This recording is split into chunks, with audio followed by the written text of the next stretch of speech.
कि आईएमएफ का शहबाज हुकूमत को कर्ज देने से इनकार, एक और बड़ा मुतालबा उन्होंने कर दिया। आईएमएफ ने शहबाज हुकूमत की जानिब से इक़दामात को नाकाफ़ी करार दिया है और मजीद टैक्सेस लगाने का कहा है। खबर आपको दें कि इंटरबैंक और ओपन मार्केट में डॉलर मुल्क की तारीख की बुलंद तरीन सतह पर पहुंच गया है। वफाक में भी पड़ गई और एक और बहुत बड़ी मुसीबत पड़ गई जो डाल दी है इनको आईएमएफ ने। और आईएमएफ ने, जैसा कि आप लोगों ने देखा कि अहिंसा जो है वो गब्बर सिंह बना हुआ पड़ा है और पाकिस्तान की जो जनता है, वहाँ के जो लोग हैं वो चीख रहे हैं, चिल्ला रहे हैं अपनी सरकार से, नहीं अहिंसा मत नाचना, लेकिन कोई इनका और ऑप्शन बचा ही नहीं है।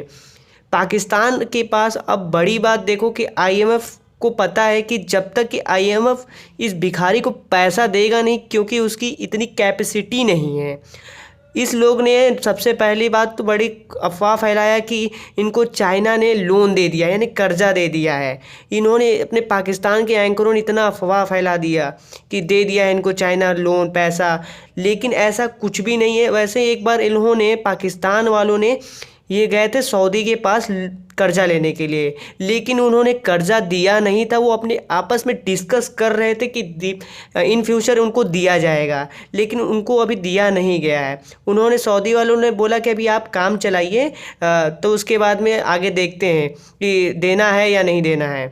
तो वैसे अभी काम चलाइए, ऐसा कुछ बोल के उनको भेज दिया गया। अब आगे देखिए इस एंकर लोगों ने क्या बोला है, वीडियो पूरा कंटिन्यू रहिएगा। बड़ी कड़ी शराइत रख दी हैं और पैसा वो भी नहीं दे रहे, जबकि मेरी इंफॉर्मेशन के मुताबिक यहाँ क्लेम किया है कुछ लोगों ने, और वो ये कह रहे हैं कि कतर ने भी पाकिस्तान की हुकूमत को मदद देने से इनकार कर दिया।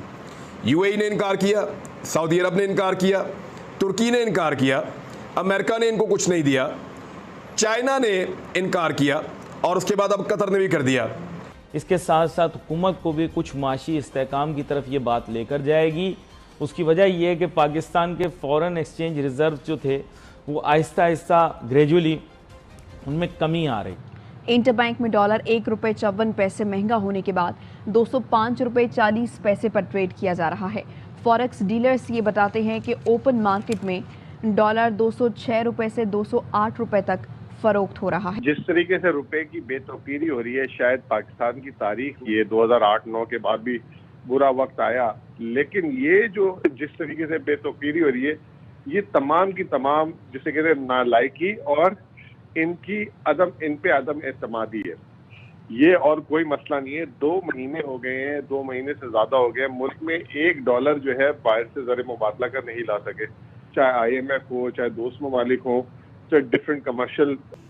और कोई नहीं चाहता, पाकिस्तान में इदारों समेत कोई नहीं चाहता कि दुनिया ये देखे कि पाकिस्तान किसके साथ खड़ा है, क्योंकि शर्म आती है ना, शर्म आती है कि जो हमने किया लोग उसके खिलाफ निकल आए। के साथ पूरी दुनिया में कोई रह तो नहीं गया जिसको हमने नाराज ना कर लिया हो। पूरी दुनिया के साथ ताल्लुकात बिगाड़ लिए। भिखारी का कोई दोस्त नहीं होता, मुनाफिक का कोई दोस्त नहीं होता, मफाद परस्त का कोई दोस्त नहीं होता। आपने जो किया अमेरिका के लिए, अमेरिकन को पता है कि आपने एक आदमी की पीठ में छुरा घोंपा है। आप अपने वजीर आजम के नहीं बने तो आप अमेरिका के कैसे बनेंगे? वो आपको कभी तस्लीम नहीं करेंगे, वो आपको कभी अच्छा नहीं समझेंगे। एक तरफ तो फूट पड़ी हुई है, और वो फूट आपको नजर आ रही है जो फूट पड़ी हुई है पीडीएम सरकार के अंदर या इंपोर्टेड सरकार के अंदर, और वो आने वाले दिनों में बढ़ती चली जाएगी। बहुत जल्दी आपको खुशखबरी मिलेगी कि पाकिस्तान, जो लोग सहूलतकार थे इस ऑपरेशन के, उनके अंदर भी बड़ी गुस्सा है, बड़ी बेचैनी है। यानी उनको भी ये लगता है कि ये क्या हो गया है। सबने एक दूसरे को धोखा दिया और एक दूसरे को बेवकूफ बनाया है, और कोई भी अपने मकसद में पूरी तरह कामयाब नहीं हुआ। मैं बिल्कुल इसके हक में हूं, लेकिन मैं चाहूंगा कि मेरे वो सारे भिखारी दानिश्वर जिन्होंने पाकिस्तान तहरीक इंसाफ का मजाक उड़ाए, और वो कहें, ये कह रहा है, क्यों कह रहा है चाय कम इस्तेमाल करें, हर कुर्बानी गरीब आदमी दे। यानी कई गरीब ऐसे बेचारे चाय के ऊपर तो गुजारा करते हैं, चाय के साथ बन खा लिया, पापा खा लिया, सुबह हो गई उनकी, दोपहर को कुछ और खा लिया, शाम को फिर चाय पी ली। तो ये चीज जो है, मजाक उड़ाते वक्त सोचा करें कि वो बात क्या कर रहा है। एहसन इकबाल ने बिल्कुल ठीक बात की है। देखें, आपने भी डॉलर चैलेंज की बात की, इस पर थोड़ा सा वर्क करना इस वजह से है कि वो आ जाए फॉरेन एक्सचेंज रिजीम जो कि यूएई में है या हांगकांग में है। अगर वो आप लाना चाहते हैं, कोई बुराई नहीं, पेगिंग आप करें। आजकल के वैसे फ्री मार्केट इकोनॉमी में सही नहीं है, लेकिन अगर कुछ लोग कह रहे हैं कि साहब ये अगर स्टेबिलिटी ना आई तो मुल्क की मईशत का पता नहीं क्या होगा और डॉलर पता नहीं कितने का हो जाएगा, क्यों? इनकी घबराहट। उसके लिए आपको इकोनॉमी को डॉलराइज करना पड़ेगा, लाइक यूएई। आपको ओपनली फिर हर काउंटर, हर रिटेलर, हर जगह पर डॉलर एक्सेप्ट करने पड़ेंगे। तनख्वाहदार तबके को मजीद पीसेंगे, उनको मजीद रुसवा करेंगे और गरीबों को परेशान करेंगे। टैक्सेस लगाएंगे, लेकिन बजट कहां से पूरा करेंगे? नहीं कर पाएंगे। आईएमएफ को कैसे खुश करेंगे? नहीं कर पाएंगे। और खुश करने के लिए जो टैक्सेस लगेंगे उनके नतीजे में मजीद महंगाई आने वाली है। अब ये ऐसे ही होगा। ये पहले भी हमारी गलियों में मुर्गियां बेचने आते थे, की मर्जी बेचेंगे। आप बाइकआउट करके देखें, ये आपकी गलियों में लेके मुर्गियां फिरेंगे कि मुर्गी ले लो, सस्ती ले लो, ये कहेंगे आपको। लेकिन पाकिस्तानी कौम एक्चुअली फैसला नहीं कर पाती।